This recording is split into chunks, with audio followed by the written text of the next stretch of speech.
adventure and adrenaline during the exciting South American raid, following the stages of the famous Dakar rally that in 2015 ran through Argentina, Chile and Bolivia.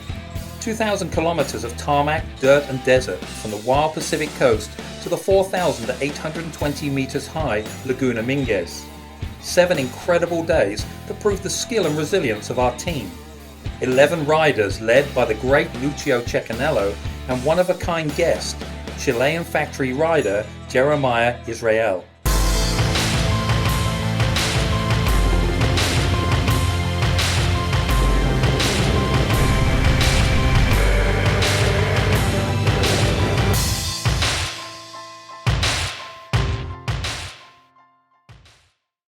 Calama, northern Chile, 2,260 meters altitude and 5 millimeter average annual precipitation. This is where our tour starts. The team get familiar with the bikes and equipment and warm up the engines, getting ready for the challenging upcoming stages. The route follows the Ruta Panamericana Norte toward the northeast. After 200 kilometers of asphalt, dirt and desert, we reach the small village of Maria Elena, our destination for the first day.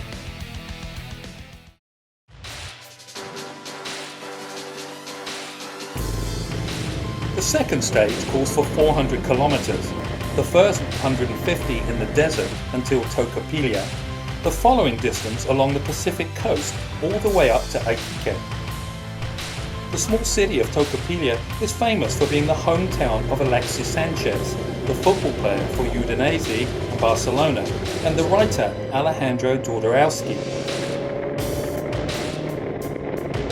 At the end of the day, we reach Iquique, where the Dakar bivouac is set for the night. Time to relax. The atmosphere inside the pits with the factory teams is electrifying.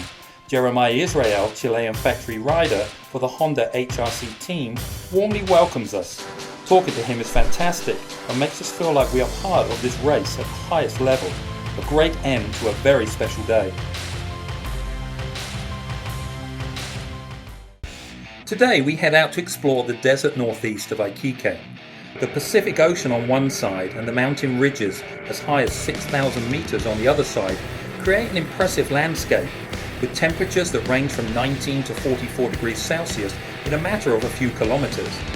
The wide roads without any traffic give us the illusion of travelling on flat land, but the altimeter keeps going up, stopping at 3,400 meters. Halfway through the day, after watching one truck stage start, we reach a stretch of off-road special test, and we follow it for a while. After a ride of more than 400 kilometers, many of which off-road and with considerable altitude changes, we get back to camp extremely tired. Motorcycle and riders need rest, and tomorrow we'll be back on the road again. Today we have a very tasty stage. A delicious asado, a grill, is waiting for us in the desert. But first we ride by Chuquicamata, a huge ellipse 4.5 kilometers long and 2.5 kilometers wide that encloses the biggest open sky copper mine in the world. The truck that transports the mineral are simply huge.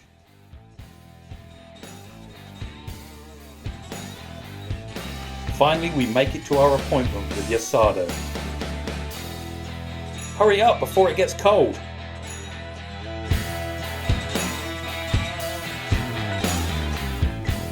What can you say? Delicious meat cooked to perfection.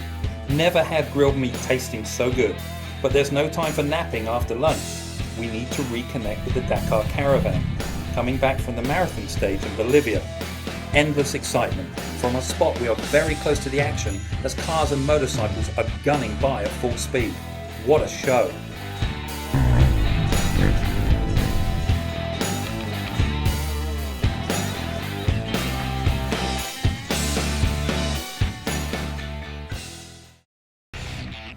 Today's stage, 500 kilometers, destination San Pedro de Atacama, altitude of 2,400 meters. The road is as beautiful as treacherous. The altitude drops by 1,000 meters without you even noticing. Gas pumps, an average of 1 every 140 kilometers. You keep your cruising speed pretty high thanks to the wide road and the lack of traffic, but turns tend to lead you out, almost like your eyes can't quite gauge the distance. Somebody even ends up off the road, luckily without consequence. San Pedro de Atacama is located in a beautiful area, surrounded by canyons and salt concretions. We are greeted by a lively community with a lot of local craftsmanship and artist studios. This is home to a big hippie community too. The surrounding area is spectacular. The Valle de la Luna, Valley of the Moon, the Licancubur volcano, 6,000 meters tall, and the Valle de la Muerte, Valley of Death. Tomorrow the team will split to discover all of these marvelous destinations. We must admit it, riding at these heights, often over 3,500 meters, is fantastic, but very tiring too. Today's program is filled with kilometers and excursions, so we decided to separate the group. Some of us will head towards the Valle de la Luna. Some other will head out southeast, towards the border with Argentina. Right outside of San Pedro, there is a long straight road, shaped like a laying barrel, that climbs towards the sky. It's several kilometers long uphill that feels like being on a board of an aircraft taking off.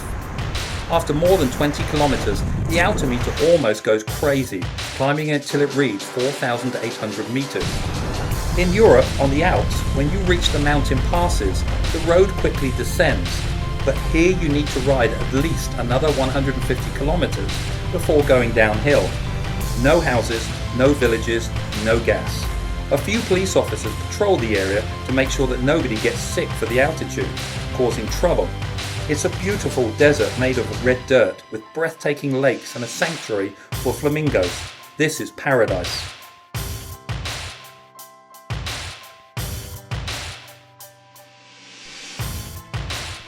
Eventually, our trip reached its final destination today.